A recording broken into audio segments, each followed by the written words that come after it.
She took out some of her dad's ashes and used it as blush on her face. Then she took some of her mom's ashes and used them as eyeshadow. She used a power drill to secure the screws on her boots and tightened her waist with a wrench. Finally, she put on her custom-made earrings, grabbed a bunch of roseless roses, and rising slowly from the sewers to the surface. Today was her wedding day. When the villagers saw her, they all quickly shut their windows, but she didn't care at all. This was just the usual style of the Addams family. As cheerful funeral music played, the bride slowly walked into the wedding venue. But Gomez suddenly realized he had forgotten the rings. At that moment, their pet Thing rushed over and magically produced the rings. Just as the officiant was about to announce the start of the ceremony, a group of villagers appeared with torches, intending to destroy these monsters. Gomez rushed to finish the wedding ceremony and urged his family to escape quickly. However, the only way out had been destroyed by the villagers. With no way to escape, they had no choice but to grab weapons and fight back. But they had no intention of hurting the villagers.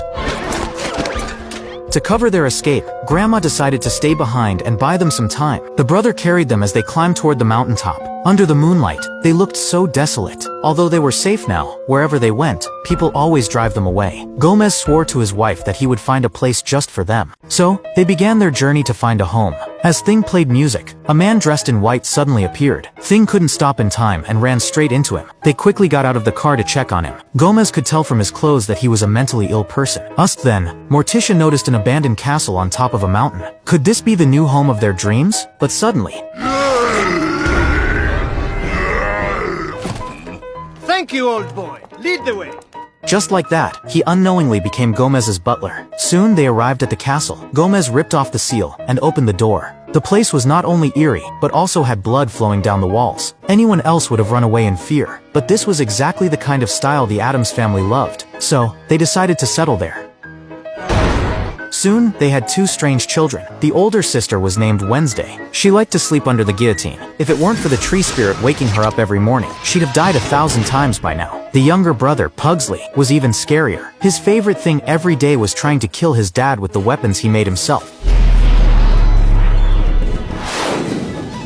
The siblings were really close. Wednesday's way of showing love to her brother was by burying him alive. And so, the Addams family lived happily here for a long time. Until one day, the fog that had been covering the castle gradually cleared, and a pretty little town appeared in front of them. At that moment, the real estate agent, Margot, was showing a house to some clients. When she pulled the curtains back, all the clients were stunned. Seeing the scary castle on the mountain across the way, Margot fainted in fear. Since the castle had been discovered, the Addams family decided to go down and show the villagers they meant no harm. But when the villagers saw them, they were all terrified. When they saw Pugsley drinking water like a dog, the villagers turned and ran away. From then on, the villagers treated the Addams family like monsters. Wednesday entered school